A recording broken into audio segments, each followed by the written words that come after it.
विद्यार्थियों नमस्कार। Jyotiba Phule group of education online classes में आप सबका स्वागत है। मैं नरेश कुमार शर्मा कक्षा 8 साइंस क्लास में आपका ध्यान आकर्षित करना चाहूंगा। कल मैंने आपको धातु और अधातु के बारे में जानकारी दी थी। कुछ एक मोस्ट बातें मैंने धातु और अधातु के बारे में बताया था। शायद आपको अच्छी तरह से वो ध्यान भी होगा। अगर ध्यान नहीं है तो मैं आपको एक बार पुनः मुख्य बिंदु जो मैंने पढ़ाए हैं उन्हें मैं आपको दोहराना चाहूँगा। देखिए, सबसे पहले तो मैंने आपको कल बताया था पदार्थ क्या होता है। पदार्थ के बारे में मैंने आपको बता दिया कि इलेक्ट्रॉन, प्रोटॉन और न्यूट्रॉन से मिलकर के परमाणु का निर्माण होता है। परमाणु से अणु बनते हैं और बहुत सारे अणु मिलकर के पदार्थ का निर्माण करते हैं। पदार्थ की 3 अवस्था होती है। वैसे तो 5 अवस्था होती है, परंतु पदार्थ की 3 अवस्था होती है, ठोस, द्रव और गैस। ठोस में कण पास पास होते हैं, द्रव में ठोस की अपेक्षा कुछ दूर दूर होते हैं, जबकि गैसों में बहुत अधिक दूर कण पाए जाते हैं। ये ठोस, द्रव और गैस की विशेषता मैंने आपको बताई, ठोस, द्रव, गैस। इसके पश्चात में आ गया था धातु में कि धातु और अधातु में क्या अंतर है। आपकी पाठ्य पुस्तक के आधार पर मैंने आपको बताया कि धातुएं ध्वनिक होती हैं, अर्थात धातुएं चोट करने पर आवाज करती हैं। धातुएं आघातवर्धनीय होती हैं, अर्थात धातुओं को यदि पीटा जाता है तो वो आघात में चोट करने पर बढ़ती हैं। धातुओं को तन्यता का गुण युक्त माना गया है, अर्थात उन्हें हम खींच करके और लंबे पतले तार में बदल सकते हैं। जैसे मैंने आपको बताया था सबसे अत्यधिक तनन धातु कौन सी होती है। आपके दिमाग में आ गया होगा कि सबसे अधिक तनन धातु सोना होती है।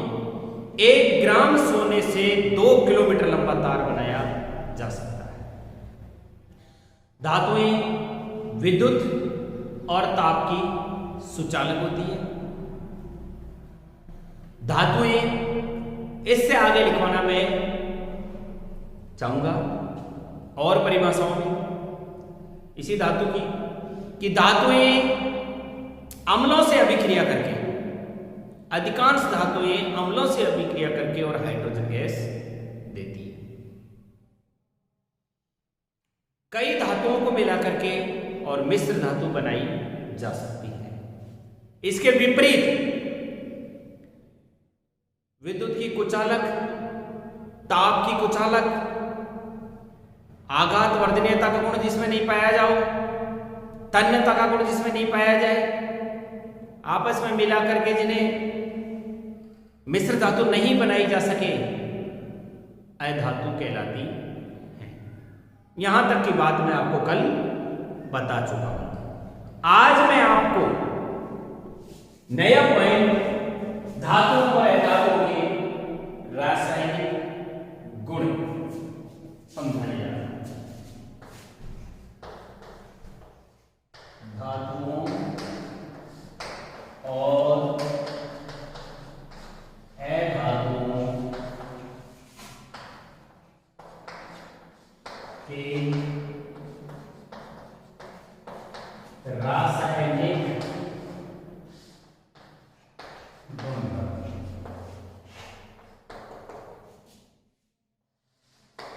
अब तक तो अपने भौतिक गुणधर्मों के बारे में देखा है, जो हमें हमारी आंखों से क्या होते हैं, दिखाई देते हैं। भौतिक गुणधर्म कौन से होते हैं जानते हो? जो हम हमारी आंखों से देख सकते हैं। जैसे हमको कोई वस्तु पड़ी हुई दिखाई दे रही है, ठोस दिखाई दे रही है, हाँ वो हमको दिख गई है।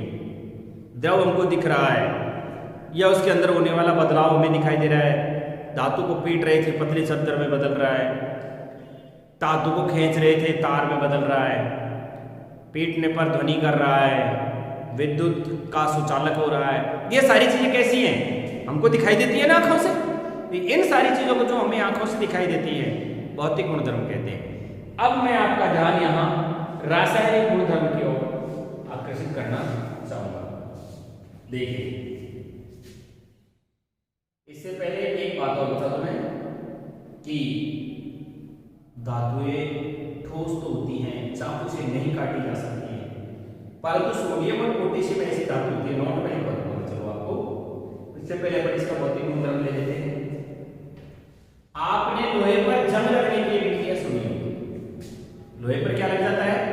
जंग लग जाता है। कोई भी नया लोहे का हम तसला लाते हैं, लोहे का हम तवा लाते हैं, लोहे की कोई कील होती है, लोहे से बनी हुई वस्तु अगर हम एक दिन बारिश में खुला छोड़ देते हैं तो अगले दिन उस पर क्या हो जाती है? जंग लगने की क्रिया हो जाती है। आप लोहे पर जंग लगने की क्रिया से परिचित हुए। लोहे पर जंग लगने की क्रिया के लिए आवश्यक परिस्थितियां क्या क्या होती है? देखिए, उसमें वायु चाहिए, लोहा चाहिए और जल। ये तीनों जब एक साथ क्रिया कर लेते हैं तो रासायनिक अभिक्रिया होकर के उस पर क्या लग जाती है? जंग लग जाती है। जैसे मैं आपको लिखना चाहूंगा, जैसे धातु और अधातुओं के रासायनिक गुणधर्मों में पहला लिख गया ऑक्सीजन से अभिक्रिया।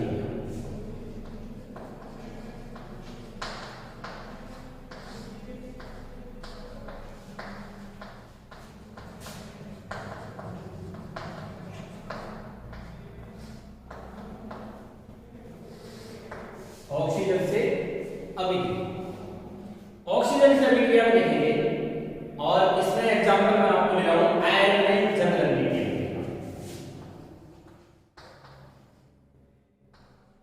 आयरन में जंग लगने की अभिक्रिया।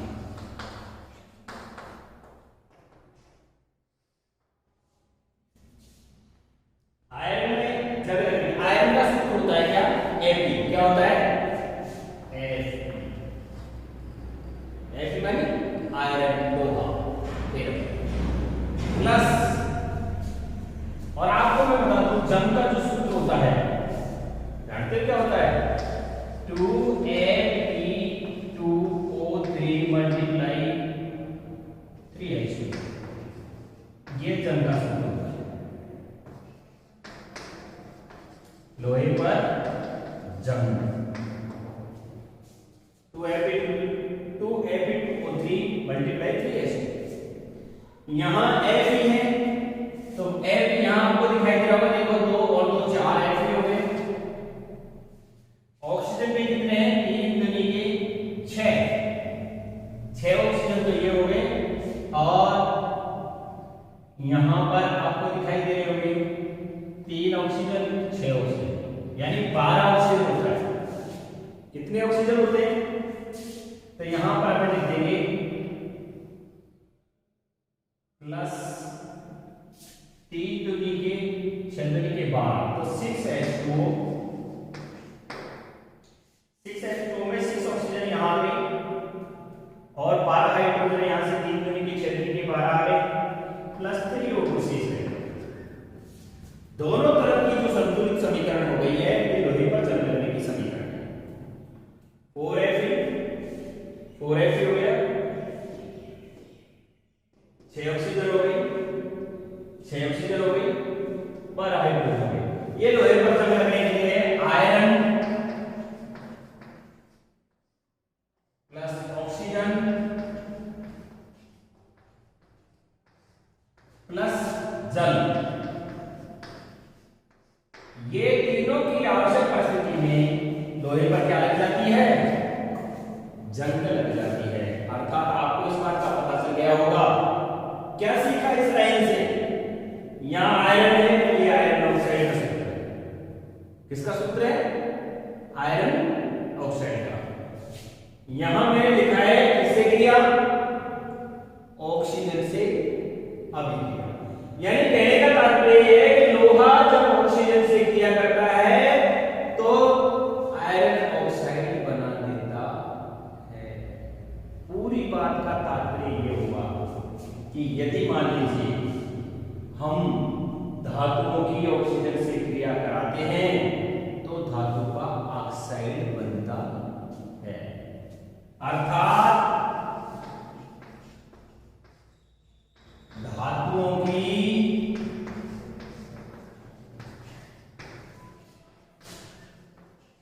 ऑक्सीजन से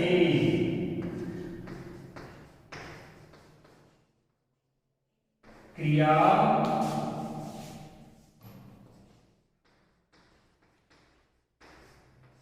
करवाने पर क्या बनता है बताओ? धातु का ऑक्साइड बन जाता है।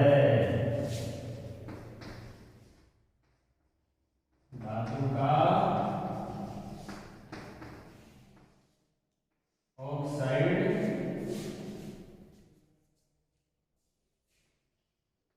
बन जाता है। ये बात मोस्ट हो गई है। क्या बन जाता है? धातु का ऑक्साइड बन जाता है। आपने इसे शायद नोट कर लिया होगा और नहीं किया हो तो आप इसे नोट कर लें।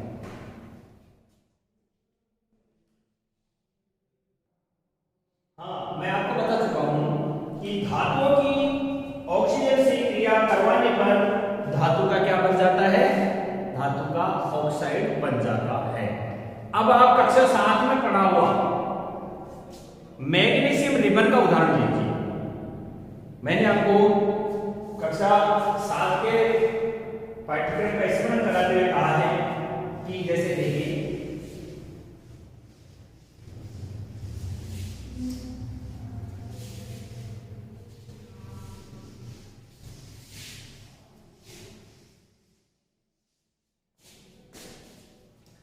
आपने एक मैग्नीशियम रिबन लिया। मैग्नीशियम रिबन लिया,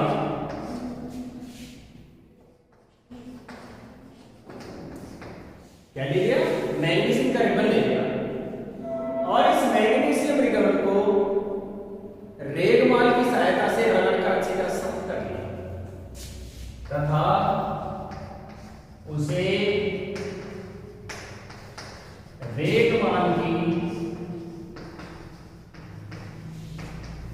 सहायता से रगड़कर अच्छी प्रकार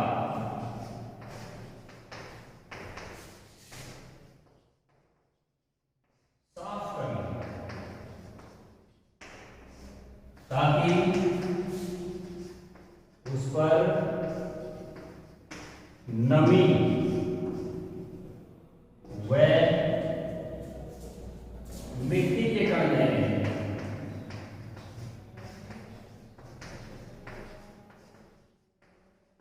नहीं रहे और रिबन का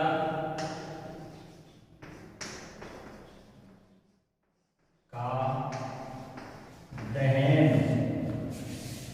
आसानी से हो जाए।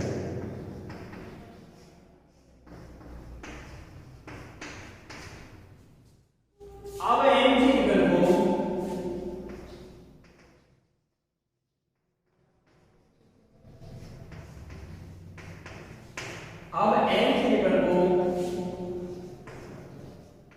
चिमटे की सहायता से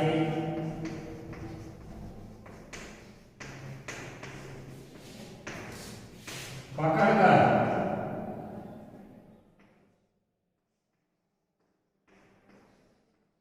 बर्नर लौ पर जलाते हैं।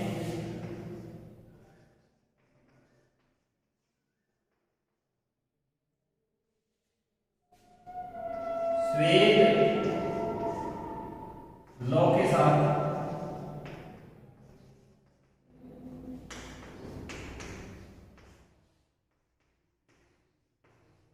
जलता है और एमजीओ का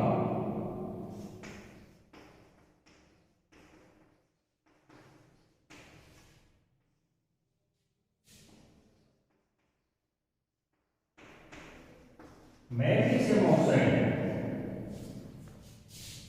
राख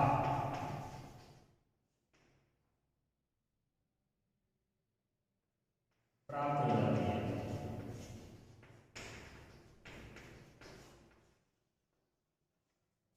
इस प्रकार की राख प्राप्त हो जाती है, मैग्नीशियम ऑक्साइड की राख प्राप्त हो जाती है। आपने यहां देखा था, मैंने आपको बताया कि जब Fe की ऑक्सीजन से क्रिया करवाई जा रही थी तो Fe2O3 बन रहा था, 3H2O बन रहा था, यानी आयरन ऑक्साइड बन रहा था, आयरन ऑक्साइड बन रहा था। उसी प्रकार से यहां हमने जब Mg की ऑक्सीजन से क्रिया करवाई तो हमारे सामने MgO बन रहा है, यानी मैग्नीशियम ऑक्साइड बन रहा है।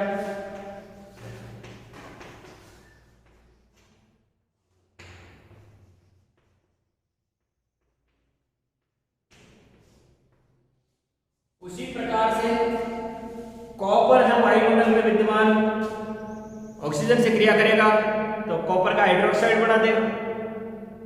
मेरा कहने का तात्पर्य यह है पाठ्य पुस्तक के माध्यम से कि धातुएं जब ऑक्सीजन से अभिक्रिया करती हैं तो एक ही चीज निकल करके हमारे सामने आ जाती है और वो है धातु का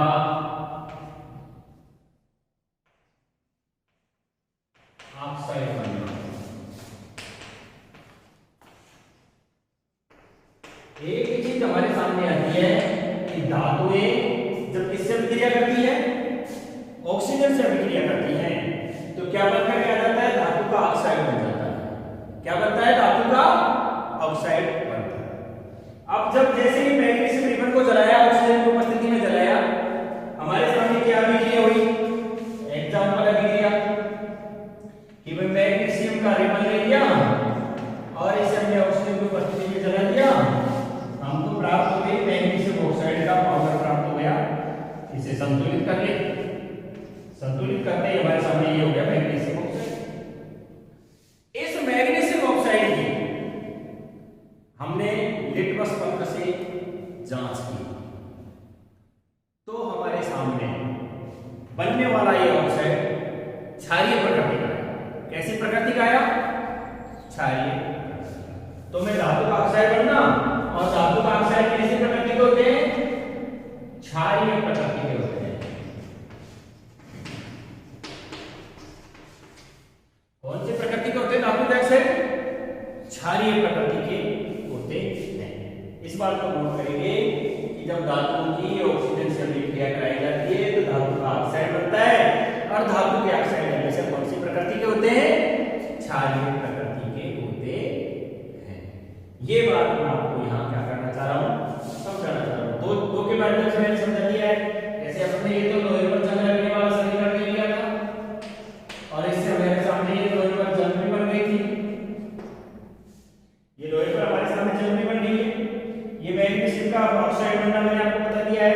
इन दोनों की प्रकृति को ये जांच करके देखा, दोनों की प्रकृति को जब हम जांच करके देखते हैं तो दोनों की प्रकृति हमारे सामने कैसी आती है, क्षारीय प्रकृति आती है। तीसरी चीज देखते हैं, आपने कई बार कॉपर के बर्तनों को बहुत समय तक, जैसे आपका बरसात का टाइम आ रहा है, बरसात के समय में हम तांबे के बर्तनों को रख देते हैं तो थोड़े दिन बाद ये कहते हैं कि उसके ऊपर हरी हरी सी परत जम जाएगी। क्या हो जाएगी, हरी हरी सी परत जम जाएगी। ये हरी परत कहां से आई बताओ, ये वायुमंडल की नमी युक्त जो वायु है उससे क्रिया करने के पश्चात कॉपर ने क्या कर लिया है, खुद के ऊपर एक परत जमा ली है, कॉपर हाइड्रोक्साइड। किसकी परत जमा ली है उसने, कॉपर हाइड्रोक्साइड। और इसके साथ साथ कॉपर कार्बोनेट का मिश्रण हो गया है। कार्बन डाइऑक्साइड तो मिल रही है वायुमंडल से, वायुमंडल से कार्बन डाइऑक्साइड मिल रही है कॉपर में, वायुमंडल से ऑक्सीजन मिल रही है, नमी वायु मिल रही है। तो इससे कॉपर हाइड्रोक्साइड और कॉपर कार्बोनेट का एक परत सा बन जाता है गीली वायु के कारण, जिससे कार्बन के ऊपर क्या चढ़ जाती है, परत चढ़ जाती है। हमने विलयन का ऑक्साइड के विलयन का लेकर के लिटमस पत्र से हमने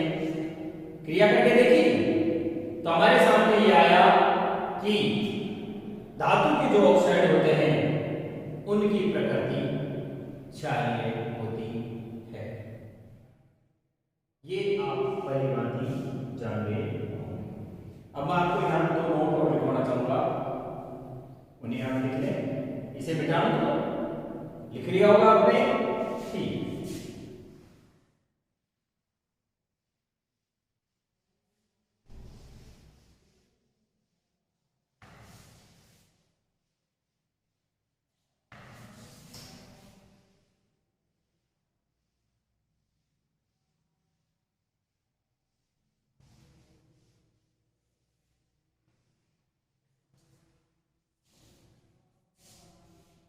देखिए इसमें यहां हम लिखेंगे धातु में जब ऑक्सीजन से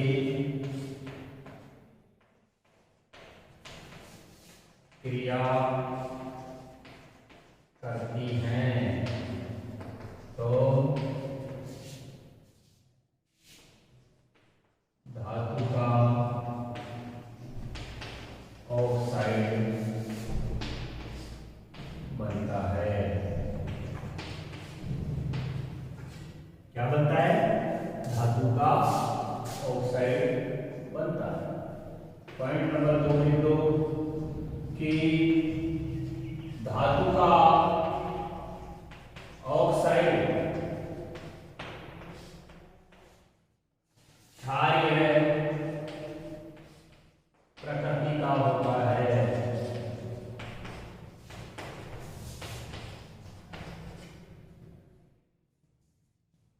यदि धातु के ऑक्साइड की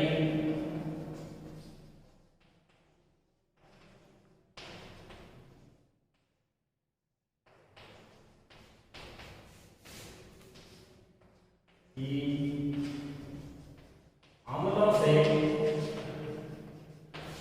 क्रिया करवाते हैं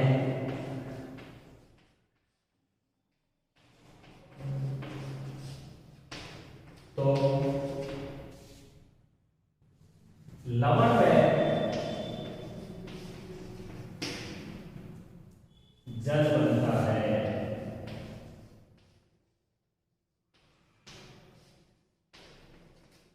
लवण में क्या बनता है? जल बनता है। क्यों? क्योंकि दोनों के गुण क्या हो जाएंगे? आपस में एक दूसरे से उदासीन हो जाते हैं। अब आपको मैं यहां एक और मोस्ट बात लिखवाना चाहूंगा।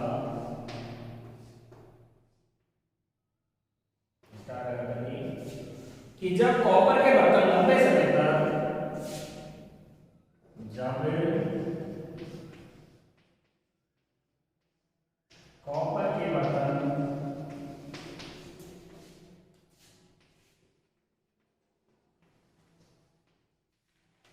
लंबे समय तक नम वायु में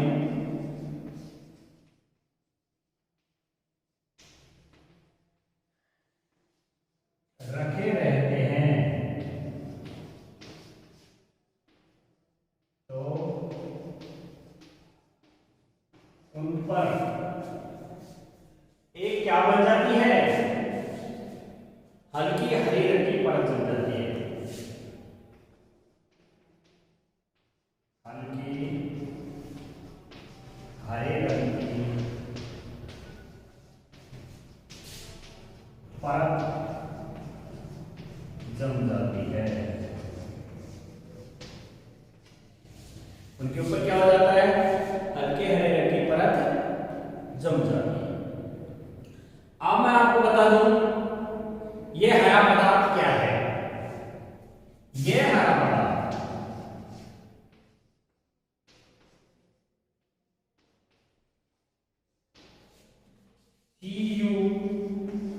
CuOH2 है, कॉपर हाइड्रोक्साइड। यानी यहां न्यूट्रल का नाम कॉपर हाइड्रोक्साइड है।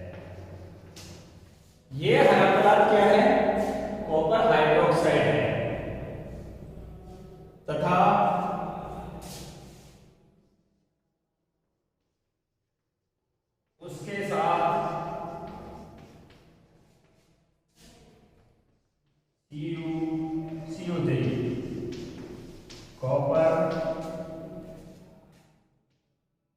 कार्बोनेट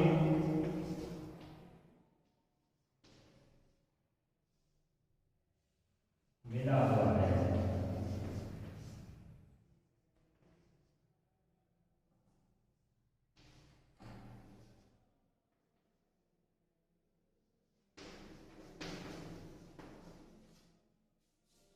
तथा कॉपर कार्बोनेट CuCO3 मिला हुआ है। मैं आपको अभिक्रिया की समीकरण लिखवा देता हूं। पहले हम क्या लेंगे, कॉपर जल कार्बन डाइऑक्साइड ऑक्सीजन लेंगे। कॉपर जल कार्बन डाइऑक्साइड और ऑक्सीजन, ये सारी चीजें वायुमंडल में विद्यमान थी। कॉपर जल कार्बन डाइऑक्साइड और ऑक्सीजन।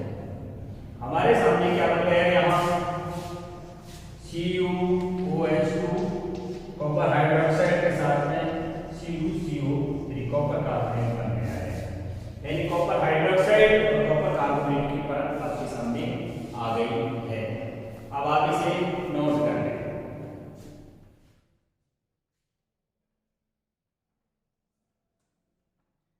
ठीक है, इसमें आप देखिए आपने नोट कर लिया होगा। अब मैं आपको यहां की क्रिया हो गई है हमारी, यानी धातुओं से हमने ऑक्सीजन की क्रिया कर पाई। और इसके बाद अब हम अधातुओं की ऑक्सीजन से क्रिया करवाएंगे। क्या करेंगे, अधातुओं की ऑक्सीजन से क्रिया करवाएंगे। देखिए इसमें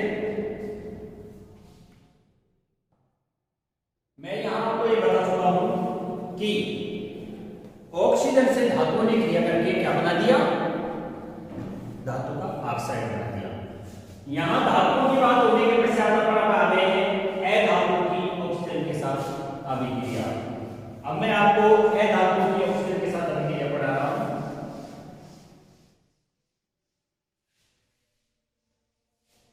अधातुओं की जब ऑक्सीजन के साथ अभिक्रिया होती है तो अधातु का ऑक्साइड बनता है। क्या बनता है, अधातु का ऑक्साइड बनता है। जैसे कॉपर को ऑक्सीजन की उपस्थिति में जला देंगे तो कॉपर कार्बन डाइऑक्साइड बन जाएगा।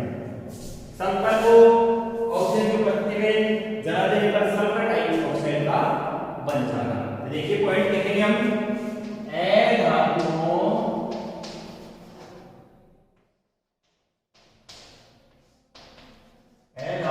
की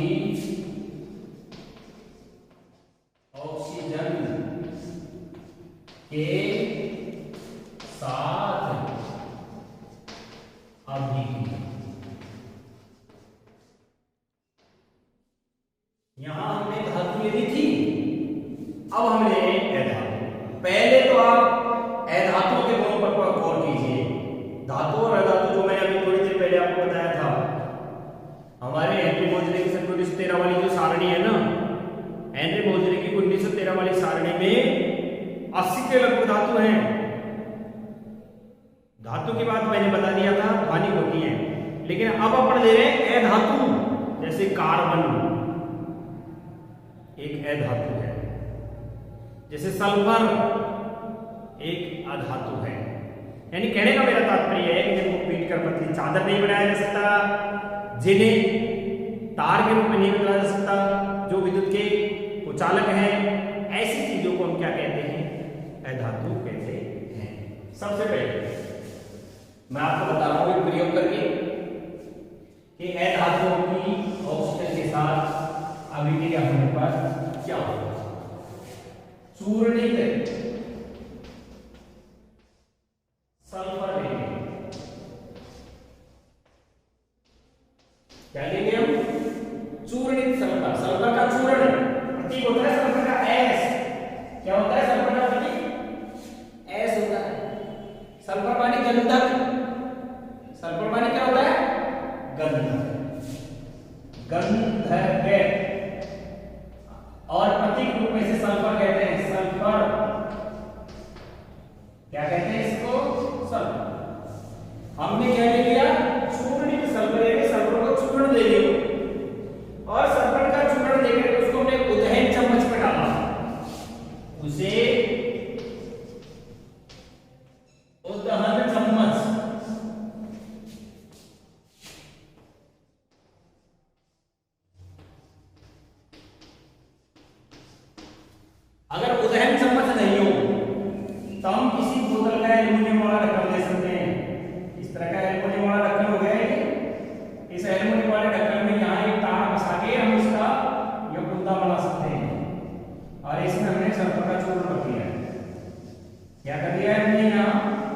सल्फर का चूर्ण भर दिया।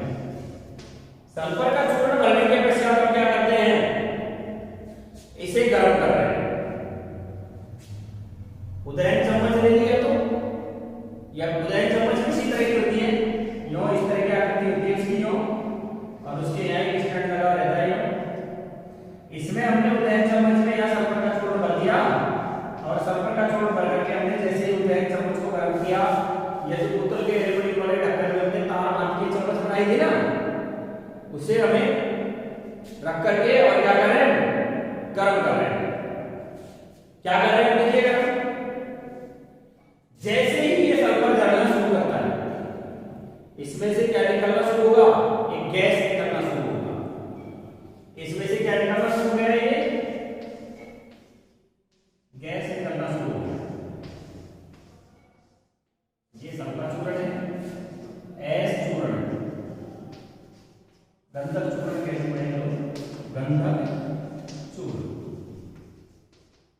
गंधक का चूर्ण है। इसमें से एक गैस निकल करके बाहर जा रही है, गैस है SO2।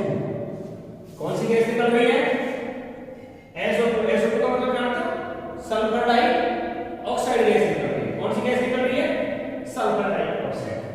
अब क्या करेंगे, इस यहां से स्ट्रैंड को पकड़ा, और ये हमारे सामने परख नहीं, या बीकर मान लो बना इस तरह का, हमने इस उदहन चम्मच को सीधा किसके अंदर डाल दिया, इसके अंदर डाल दिया। ये उदहन चम्मच सल्फर का चूर्ण डाल करके इसमें ये गैस आ गई, सीधा डाल दिया इसे। अब क्या कर रहे हैं, ऊपर से ढक्कन लगा दिया, ढक दिया इसे, उदहन चम्मच में डाल करके इसे ढक दिया। पूरी की पूरी गैस इसके अंदर इकट्ठी होने लग गई है, इसके अंदर इकट्ठी होने लग गई। तत्काल ढक्कन को हटाया, उदहन चम्मच को बाहर निकाला, पानी, थोड़ी सी मात्रा पानी की डाल दी, ये नहीं पूरी को कर दिया, नहीं, थोड़ी सी 2 ग्राम पानी डाल दिया। कितना डाल दिया,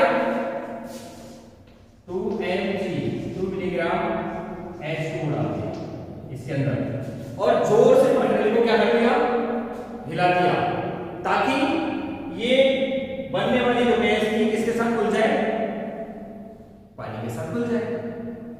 घुले हुए पानी को हमने बाहर निकाल लिया, और उसके हमने लिटमस पत्र से जांच की। किससे जांच करी हमने, लिटमस पत्र से जांच की। आपके सामने क्या रिजल्ट आया पता है, कि इसने जैसे ही जल से मिलाई, सल्फ्यूरिक अम्ल में कन्वर्ट हो गया। किसमें कन्वर्ट हो गए, सल्फ्यूरिक अम्ल में कन्वर्ट हो गए। देखिए कैसे कैसे, ये चूर्णित सल्फर लिया, उसे उदयन चम्मच में डाला और गर्म किया। जैसे ही सल्फर जलने लगा,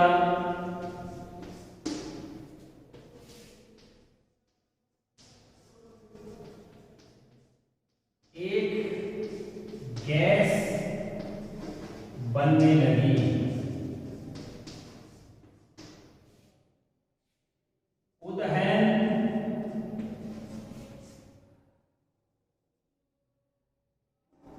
उदहन चम्मच को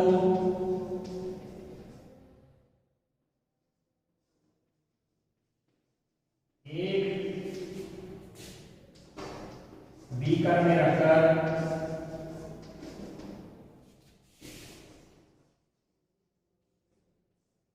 ढक्कन लगा दिया।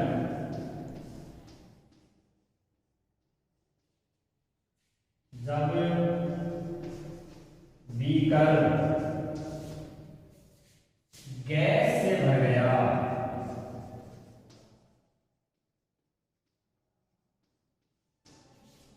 चम्मच को बाहर निकालकर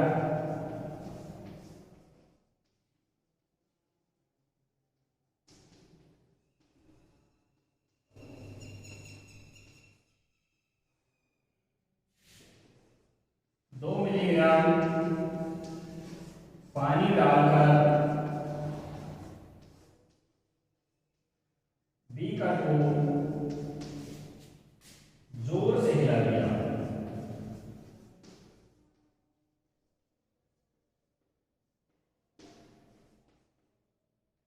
ताकि बनी गैस जल में घुल जाए।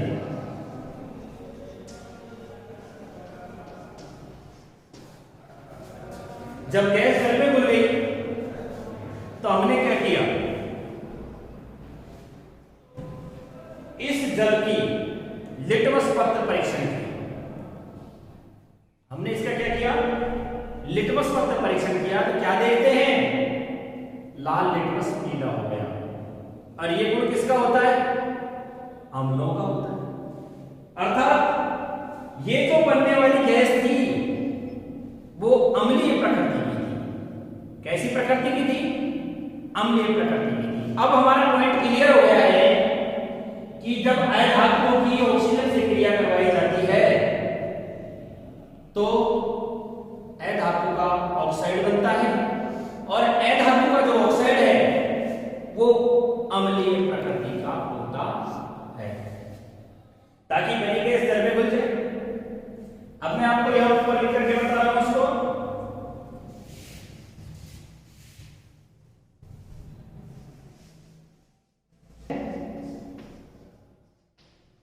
घुले हुए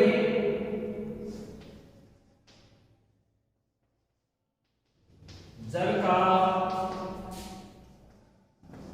लिटमस परीक्षण करने पर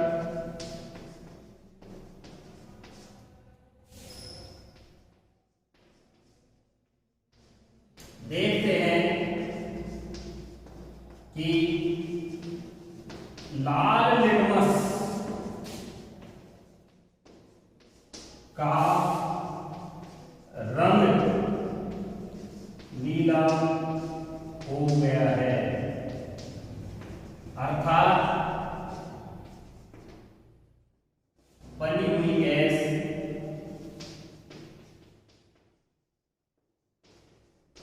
SO2 अम्लीय प्रकृति की है। इससे यह सिद्ध होता है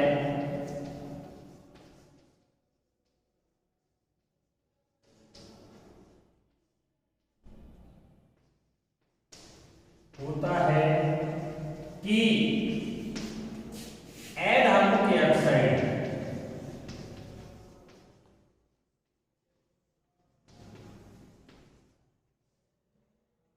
अम्लीय प्रकृति के होते हैं।